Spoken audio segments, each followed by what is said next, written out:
Scripts எடுத்து பண்ணணும். Okay, அவருக்கு எவ்வளோ இருக்குது.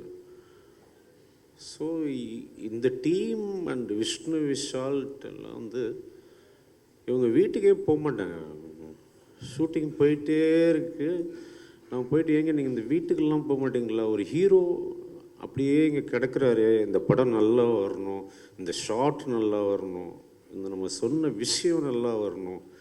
ஸோ அந்த மாதிரி ஒரு சினிமாவை நேசிக்கிற, சினிமாவை காதலிக்கிற, சினிமாவை அவ்வளோ எப்படி சொல்கிறது, அந்த மாதிரி இருக்கிறவங்க ரொம்ப கஷ்டம். சில பேர் பணத்துக்கு வருவோம், சில பேர் ஓகே இது என் வேலை அப்படின்னும். பட் அவருக்கு இதுதான் எல்லாமே. அந்த மாதிரி ஒரு சுவாசிக்கிற ஹீரோ. Very happy. லைக் மனசுக்கு ரொம்ப சந்தோஷமாக இருந்தது. ஓகே, இவ்வளவு கஷ்டப்படுறாங்க ஒரு ஷாட் நல்லா வரணுன்றதுக்காக. அவுட்ஸ்டாண்டிங். அதே மாதிரி இந்த